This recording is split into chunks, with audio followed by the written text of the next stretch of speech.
And welcome back. Welcome back. Welcome back. Hi guys, welcome back to my channel. My name is Natalie. If you're new here or if you're tuning in for the first time, thank you so much for being here. Before we get into this video, make sure you like the video and make sure you subscribe down below.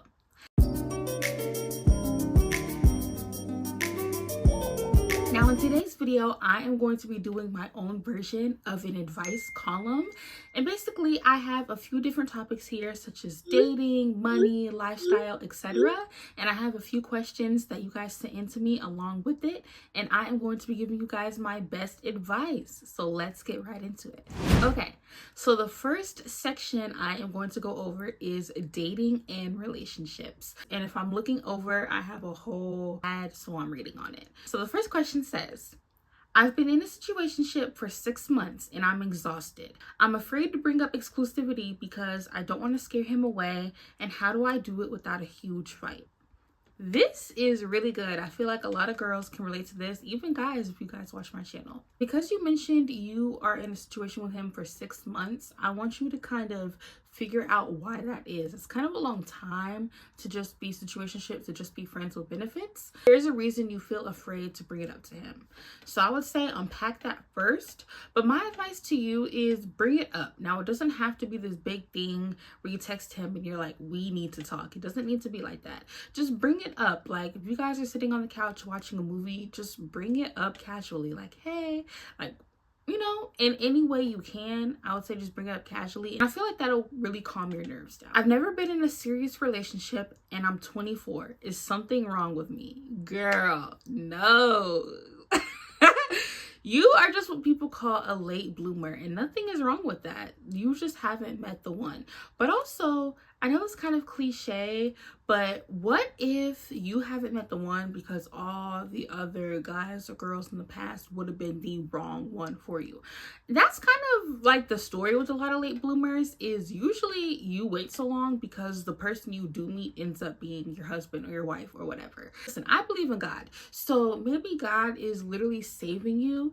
They say his rejection is protection, and it really is. So maybe he's just saving you for the person that is truly meant for you.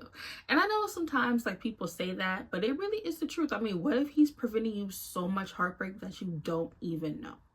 So girl, nothing is wrong with you. You are just a late bloomer and that is okay. I mean, girl, don't you hear? They said the dating pool has pee in it anyway, so you are not missing out on anything. It's okay. And I understand, especially at 24, most of my friends are already in relationships and some people might have even started getting married that you know. But girl, don't worry about it. Now, the third question is, I feel like I'm the only single person in my friend group. Everyone is getting engaged or married and it's making me feel insecure and lonely.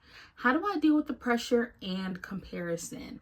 First of all, I think it's kind of normal, especially depending on your age, how you could kind of feel insecure about that because it's like, oh, it's happening for everybody else. Why is it not happening for me?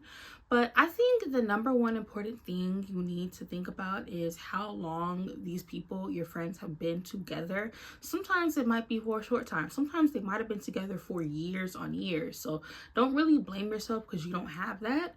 But also, you know, some people are not happy in their relationships. Like some people do just stay together. So you don't know that and they might not tell you that. So I feel like never compare yourself behind closed doors. And we see that, for example, with a lot of celebrities. Like you never compare your life because you never know what somebody is going through. And a lot of times people put on a mask in the public to make it seem like their life is better than it is. So I would just say, I know it's really hard, but try to focus on the things that you do have. Like, for example, you have more of a community now because their partners, I'm assuming, are now a part of your friend group. So that should make you feel better. If you asked your friend group to try to set you up with people, and now that it's expanded to their partners, that could actually really help. You know, that's a really good way to meet a good partner for you, is if the people in your life either set you up or recommend you somebody. So that would be my advice to you, and I really hope that helped. Now, the fourth question is, what would you do if you found out your best friend has feelings for the same guy you're dating? Before we get into this, I kind of need to ask some questions because you didn't give me everything. So when you mean dating, do you mean relationship or do you mean you are only going on dates? because that is two totally different things. If you are actually dating this person, you got to cut her off. I'm sorry. It's a no, because why on earth would you have feelings for somebody else's man? Now, to be honest, we all have eyes, so you could say like, oh, he's attractive, because that's like if your girl shows you a guy on her phone, you're like, oh, okay, he's cute. Or if you don't think he's cute, you just say, like, oh, okay, so we all have eyes. I don't see anything wrong with that. But if she has feelings for him, like she really likes him, if you and this guy are actually dating, you got to cut her off. But if you are just going on dates with him, I feel like you need to talk to her, because that is still a little weird too. Me personally, if I find out me and my friends even like the same guy, that's before we date, it's like, it's done, it's over for me, because ew, like, no. Girl, you can have him. I will never fight with my friends over a guy. And it's just not that serious. There's literally like 7 billion people on this earth. Honey, I can find another guy, or you can find another guy. I feel like just talk to her and have the conversation. This doesn't really need to be a long conversation, because if you are already dating this guy, like simply just going on dates, that kind of really doesn't need to be a conversation, to be honest, because you like him and clearly he likes you. So it's kind of like, you know what I'm saying? But I would say just talk to her and kind of see where her head is at. And the last question in the dating and relationship segment is, should I move in with my boyfriend before marriage? Okay, I am going to give an unpopular opinion, and I put that in air quotes because it's really popular. It's just in this day and age, it might not be the liked opinion, but I am a Christian woman, and because of that, I do not believe in shacking up. That's what we call it when you move in with your significant other but you are not married. I say that for a variety of different reasons. I'm just gonna take it there. Why buy the cow if you can get the milk for free? So it's like, more than likely you are going to be taking over the household duties, cooking, cleaning, and he might take on the financial responsibilities as well, which is good for him to do, but we're not married. So, and I feel like that can kind of get convoluted because y'all don't have that legal commitment to each other, at least. So I don't know. I would say no, I don't really believe in that, but also that can kind of create issues, in my opinion. A lot of people are against that, and they say yes, move in with him before marriage, because really know if you want to get married to him. Now, me personally, I believe you can do that by spending the night. I know that is also shacking up, but I mean, hey, that kind of, and I will admit that that is contradictory, but in my opinion, that is two totally separate things. They are both still sin. I want to make that very clear, but I feel like it's not sin in the same way. And also, me having this answer, girl, I want you to know that I do not judge you. Whatever you decide to do, that is your life. I am very much the type of person, I do not care what other people do, because that doesn't bother me. You moving in with him does not affect me in any way, if you do or you don't, but this is just my advice I would give you if you were my homegirl. That's what I was saying. I feel like if you spend the night with him multiple nights in a row, you will be able to tell. Now, if it's just one night, like you go over there Saturday night, you leave Sunday, then no, because anybody can clean up. But if you're there Friday, Saturday, and Sunday, if he is a slob, he cannot hide that. And I know a lot of people say like, oh, if you're playing house, they can play really easily. And I do agree, but only for like a day or two. But if you are there for 3+ days, if he is messy, if he is dirty, if he is sloppy, he will not be able to hide that. And girl, neither will you. No shade. If you are sloppy, dirty, or nasty, you can't hide that. You cannot hide that, especially if this is like a long relationship.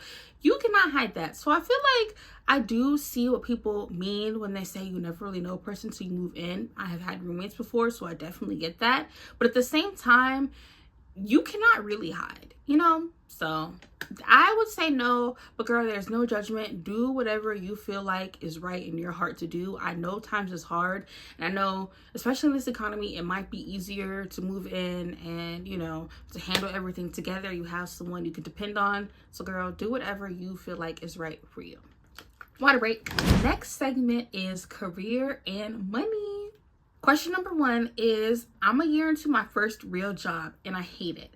I feel burnout and uninspired, but I'm afraid of quitting and looking unreliable. When is the right time to leave, and how do I do it professionally? Ooh, girl, I can really relate to you on this. The first thing I will say is there really is no right time to leave. I know a lot of people recommend at least 2 years, and if you stay, that is a full year. And while it will fly by, a lot can happen in 12 months. Mental health can continue to deteriorate.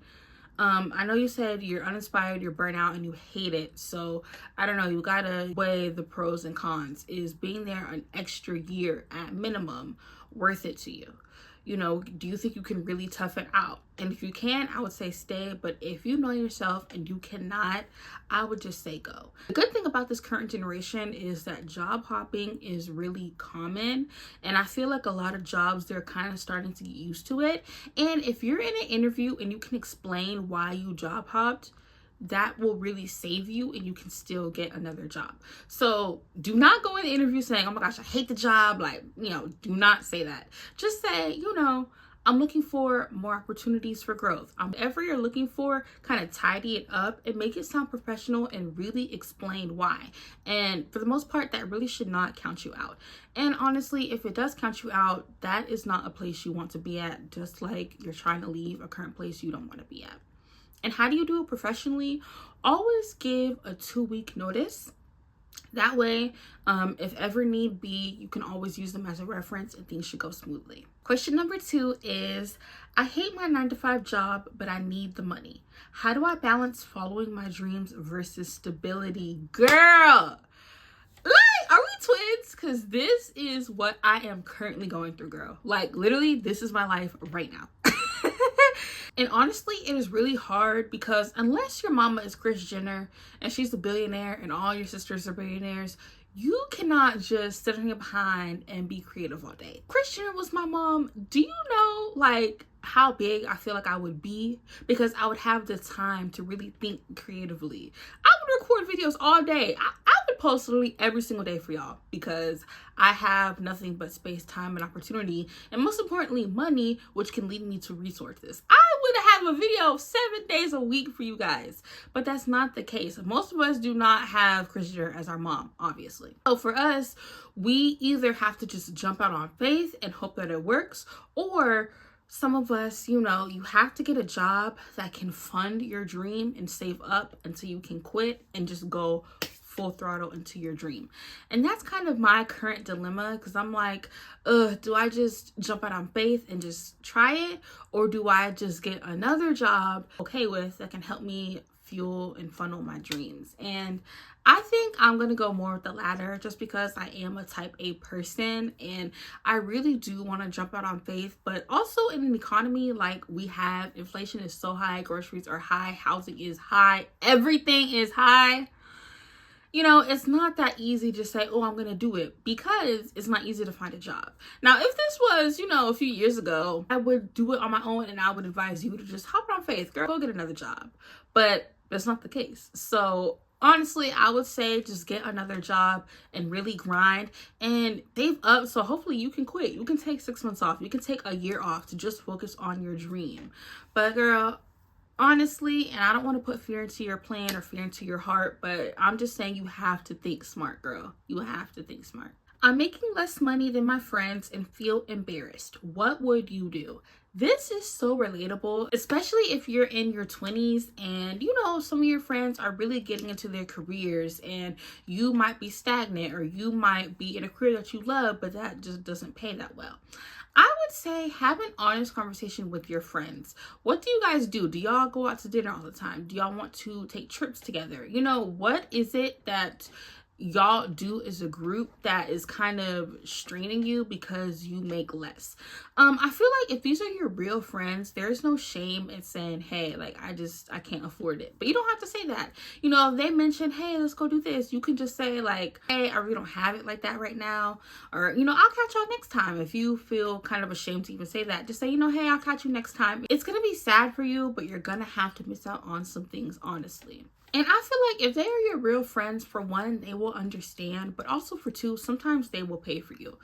Now, tread very lightly with this. I am not saying you always say, oh, I ain't got it, and then they pay for you. I feel like if this is a real friendship, hey, you take some, you give some. Sometimes they pay, sometimes you pay. So But I feel like if they do pay for you, you either pay them back, or the next time an event happens, you pay for them. That's how it goes. Do not just leech off of your friends, especially if these are your real friends. They are really hard to come by. Should be no shame. They will have to understand, hey, sometimes they might have to pick up the tab for you, but you will also pick up for them. Or, hey, sometimes Ashley just can't come. And, you know, for the time being, until you can match up with them, that's what's going to have to happen. Or, girl, I'm going to have to be honest with you. You might have to find new friends. And I'm not saying, oh, like your friends are rich or your friends make more money, so you cannot be friends with them. That's not what I'm saying.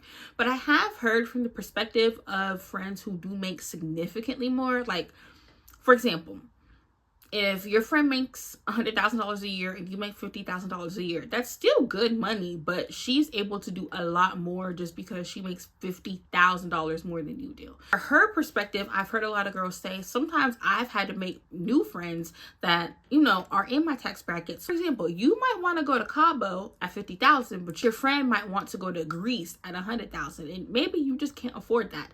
And you know, maybe she doesn't always want to go to Mexico, and maybe you don't always want to have to strain yourself and pick up additional hours or pick up a new job to go to Greece, or even to go into debt. So that's the only reason why I say that. Not to say y'all can't be friends, not to say like, oh, you know, nothing ever like that, but I do know that sometimes it can kind of be a strain on both ends, because you know, you don't want to stress yourself out because you can't afford it, but also sometimes they don't want to sacrifice going to things they really want to do because you can't afford it. You know, there's no shame, girl. Life is hard. I would just say, just talk to your friends and figure out what you guys can do. It's a compromise. Maybe this year go to Mexico, and in 2 years y'all go to Greece so you can save. You know, it's a compromise. I'm bad with money and can't save. Where do I start? Girl, budgeting is so hard. And honestly, this is something that you're going to always have to do each time you get paid and for the rest of your life. Because, you know, things change. Emergency expenses happen. Life happens. You know, I would say number one, budget. I would say download or print.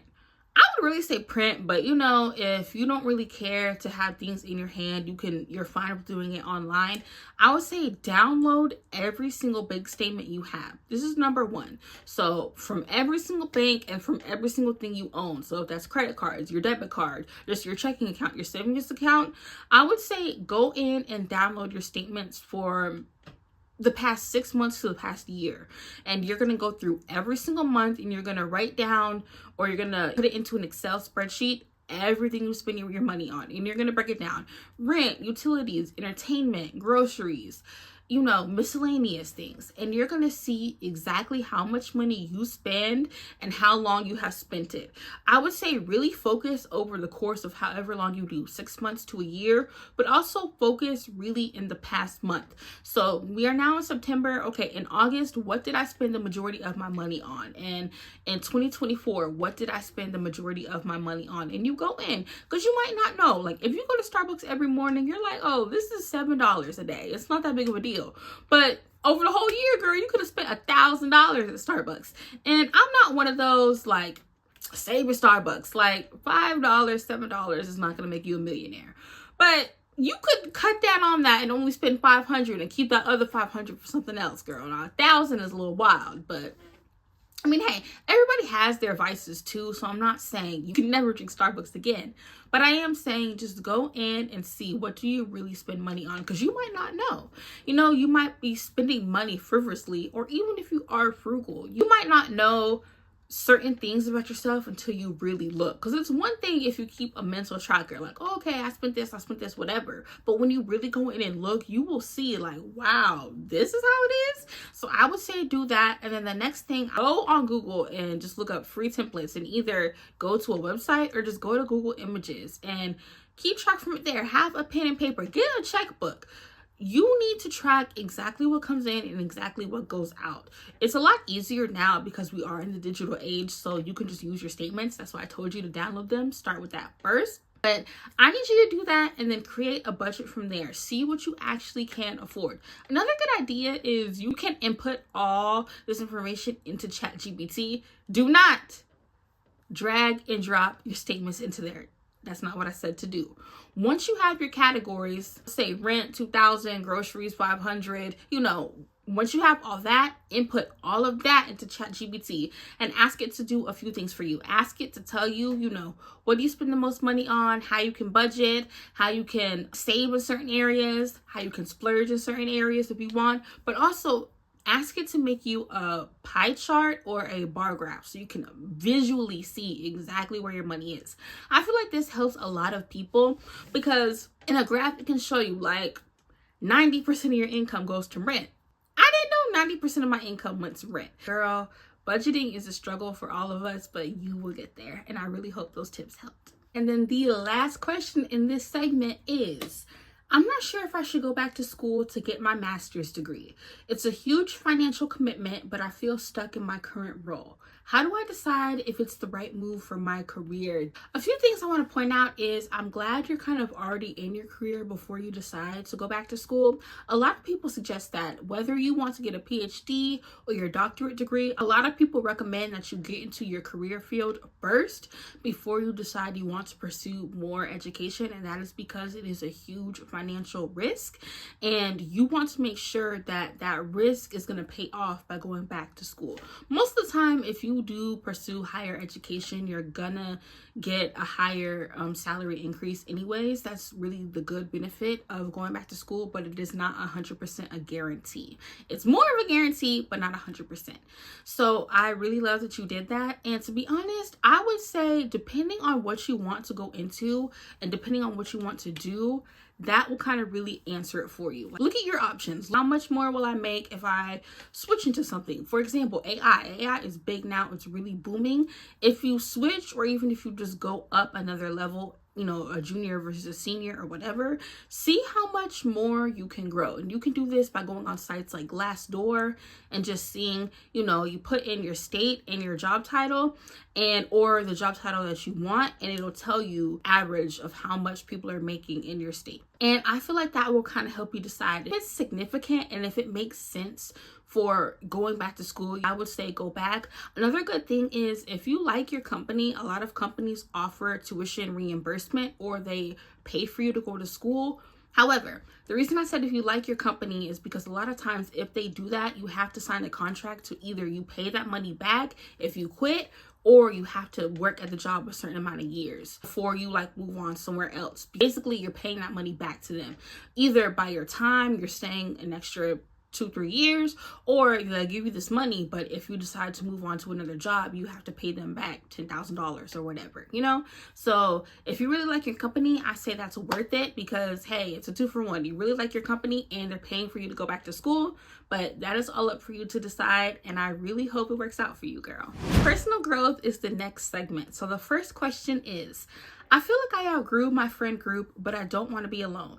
Should I stay? Why did you outgrow them? Did you outgrow them because it's drama? Did you outgrow them because y'all just don't have similar interests? Did you outgrow them because maybe you moved?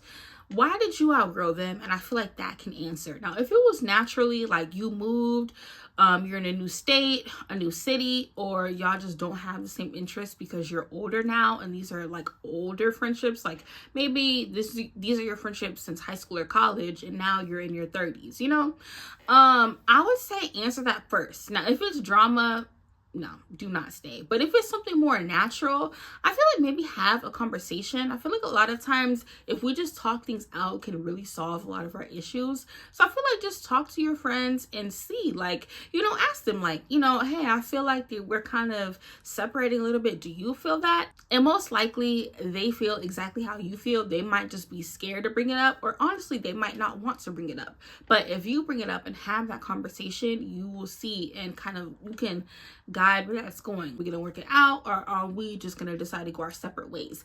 And because you said outgrew, it seems like this is kind of a turning point where y'all need to go y'all separate ways.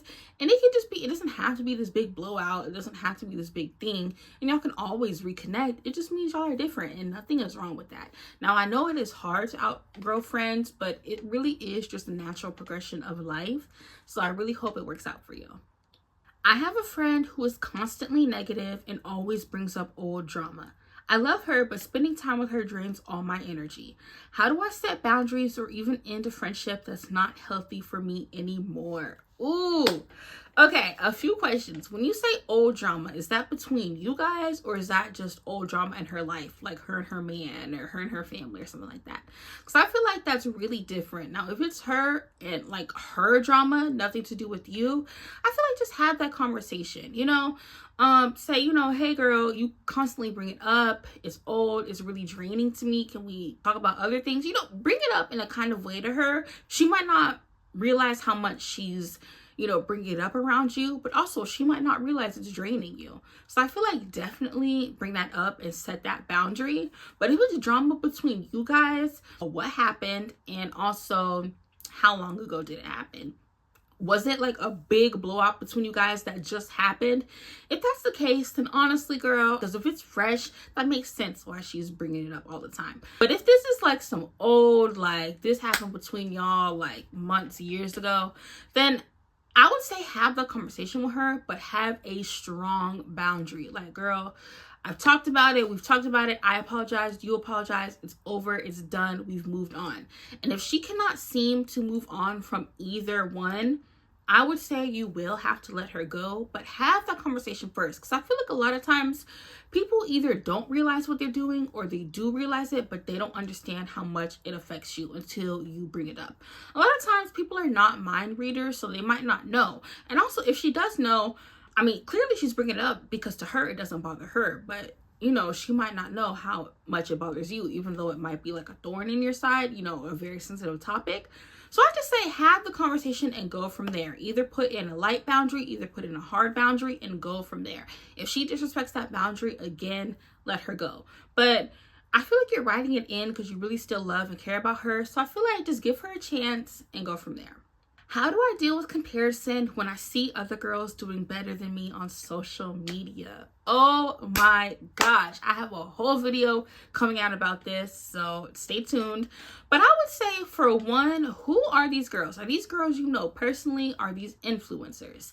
Either way, it really doesn't matter, but I feel like it can hit a lot harder when it is someone you actually know versus your favorite influencer. Now, we do have parasocial relationships with people, but at the end of the day, you do not know them, so that's different versus somebody you actually know in your real life. Like I said, either way, it doesn't really matter. It's just because you actually have that connection, it can hit a lot deeper. Remember that social media is a highlight reel. More often than not, nobody is going to show you the bad times of their life. Now, I know with TikTok, that is kind of like the thing. It creates drama, it gets you followers, it makes you more relatable and authentic. For the most part, people are not going to tell you their downs, especially on social media. People don't even tell you their downs in real life unless you're like a really close friend or family member. So I would say just remember that. Like, everybody goes through something, even if you see them like on a jet or on a yacht, living their best life, always on vacation. Like, they still have down points in their life. So nobody's life is perfect. Comparison is really, really hard to deal with. And it is so cliche, but there is a reason why we have these cliches. Comparison is the thief of joy. Girl, you are literally allowing social media to steal your joy, and that is true. What I need you to do is I need you to take a break. If you're on social media a lot, I would say like take a week. Now, you know, that might seem crazy. I feel like start with at least like a day or a night. Like, let's say when you watch this video, do not go on social media tonight. Or if you can go a little bit longer, don't go on it for a day. And if you feel like you're really there, I say don't go on it for a week. That is my number one suggestion. My other suggestion is unfollow the people that make you feel bad about yourself, that are causing this comparison. So if it's your favorite influencer, you gotta unfollow her. If it's someone you know in real life, now this might be a little awkward, but you have to protect yourself. I say either unfollow them or just mute them so they don't pop up on your timeline anymore. And you have to do this if you are not strong enough to get off of social media, because this is really kind of going to deteriorate your mental health if you do not do this. And I feel like with those two options and what I have shared with you, I feel like, girl, you will be good. Either get off social media or unfollow the people that make you compare, and really, really work on it. Figure out the deeper issue. Why are you comparing? Are you comparing because this girl has a better job than you and you wish you had this better job? Are you comparing because you feel like this girl is prettier than you? Well, girl, go glow up, go get your hair done, go get your nails done, make yourself feel better. Why are you comparing yourself? There is a deeper issue, and I need you to get to that. Try journaling, or just try talking to yourself or someone you love, like your mom or your best friend, and kind of really figure out what is it that is causing this feeling inside of you. Is it normal to not know what you want to do with your life at 25? Girl, it is so normal. There are people right now who are 57, yes, specific, that are 57 and have no idea what they want to do. I think life is like up and down, up and down. It goes in waves. For example, like if you're in high school, you might know exactly what you want to do, and then you get out in the real world, or you go to college and you realize like, this is not what I want to do at all, and you have to restart. Some people, it takes them years to figure out what they want to do, and other people, like I said, it's the ebb and flow. When you're in high school, you probably wanted to be a nurse, and then you either went straight into being a CNA or you went to nursing school, and you realize, I don't want to do this. So then you figure out like, maybe I want to be a teacher. So then you go get your certificate, or you go back to school to get your degree, and you teach, and you realize, this is not for me. And then you go into sales, etc. and etc. That is just life. It ebbs and flows, and you might not want to do the same thing, So I feel like that is totally normal. That is something everybody goes through, and don't feel bad. 25 is still young. Like, you have time. Even if you're 57, you still have life to live. You're not on your deathbed. You can figure it out. Now, it is scary, but hey, I love to say this. It's like one of my new sayings that I'll share with you guys. The good news is that God gives us another chance. If he allows us to wake up and see another day, that is him giving you another chance to try to do whatever it is that you want to do. So I feel like you need to take that chance, and you need to go do it. Figure it out. And a lot of times, sometimes you can sit down and like research stuff and figure it out, but other times you have to go out into the world and figure out what you don't want to do. That'll help you figure out what you do want to do. Okay, the last question is, I moved to a new city for my job, and I'm struggling to make new friends. Everyone seems to have their established groups already. How do I put myself out there without feeling desperate? Oh, girl, this is a good question. So the good thing is you're in a new city, so nobody knows you. So that's really good. You can start all over. And that doesn't mean like be this fake person or, like go crazy, start over. Like, no, you can kind of reinvent yourself if you want to, or it's a chance to reintroduce yourself because nobody knows you. So whatever you want to do, if you just want to reintroduce yourself, or really introduce yourself because nobody knows you, but I'm saying reintroduce yourself because now you moved, so or reinvent yourself.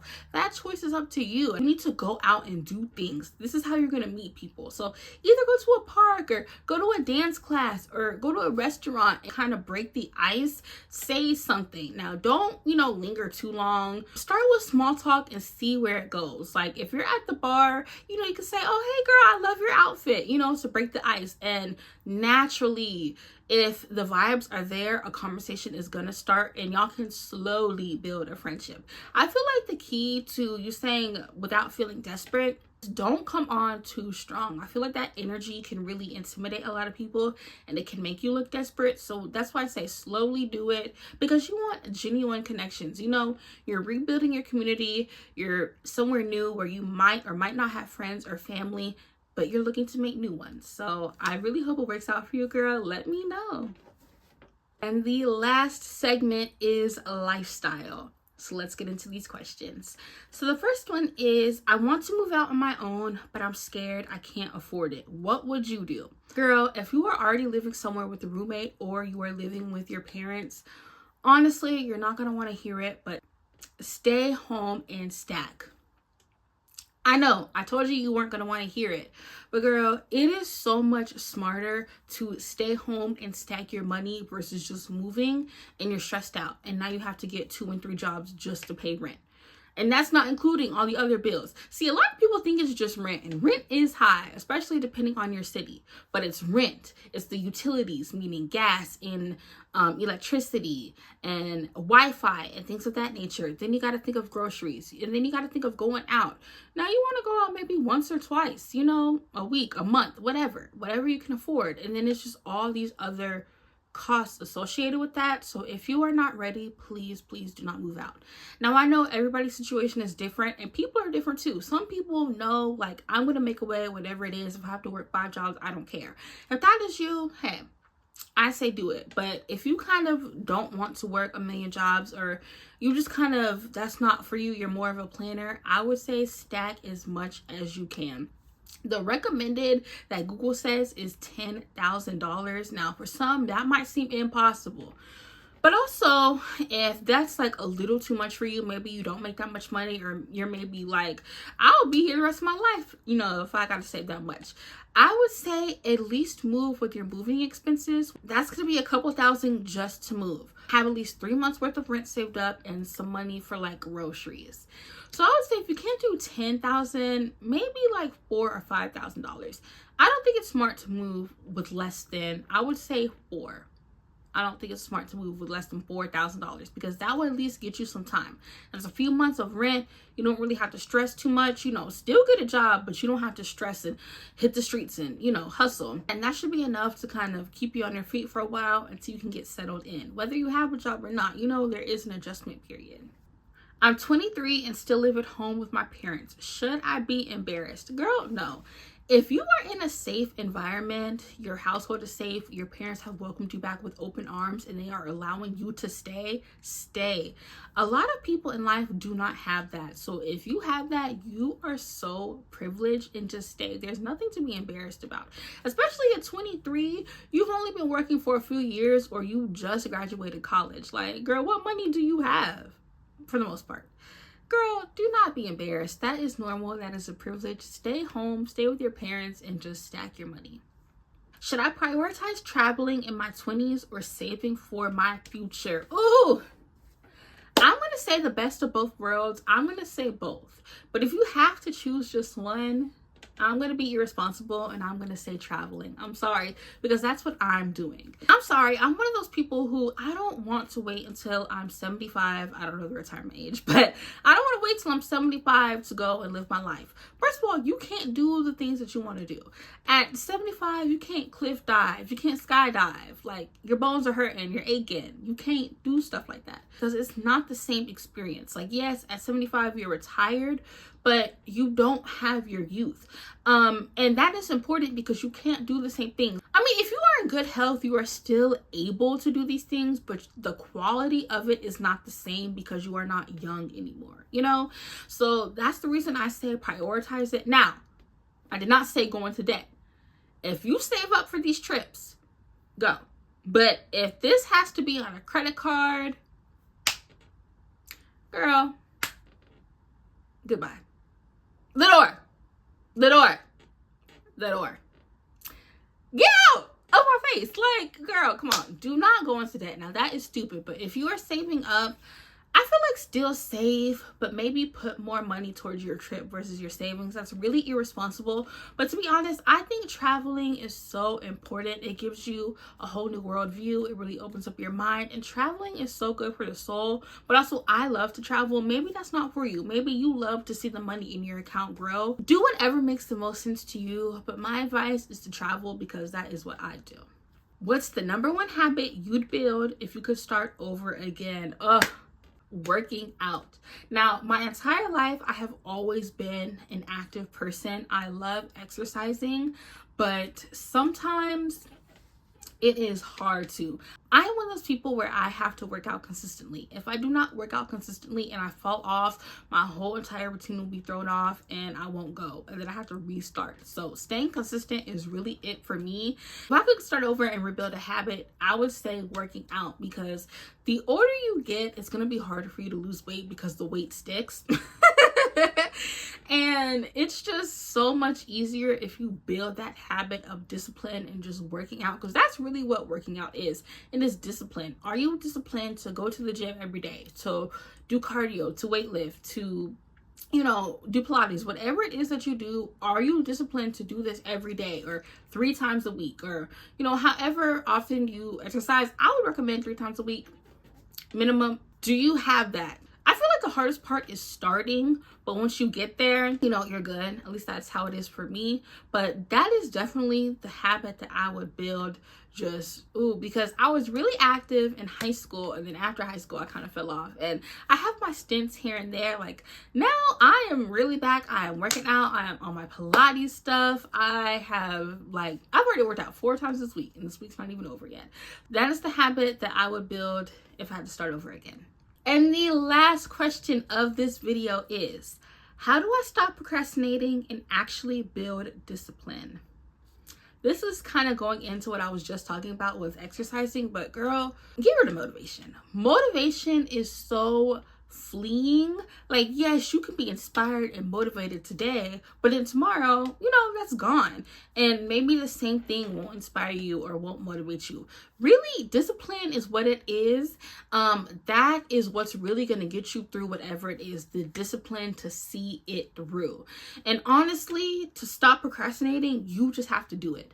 I cannot tell you, like, give you all this advice, girl. You literally just have to tell yourself, hey, I'm going to do it, whatever it is. So that's me. This week I said, hey, I am going to stick out to this workout plan and I'm going to work out. Also, you have to, you know, listen to your body. You are pretty much going to have to force yourself. But like I said, don't force yourself into overdrive, but you have to just get up. You have to just do it. You have to either talk to yourself or just force yourself and really just hit the ground running. And a lot of times starting is the hardest part. Now, keeping it is hard too, but usually the biggest hurdle is starting. And once you do that, it makes it just all the while easier because at least you started. And another good tip I have is whatever you want to do, set small and realistic goals. So that way, once you hit them, make them small enough that you can hit them. That's really going to motivate you to keep being disciplined and to stop procrastinating. Motivation is a really good motive, a really good indicator, but it is very fleeting. So that's why I started this question off by saying don't rely on it.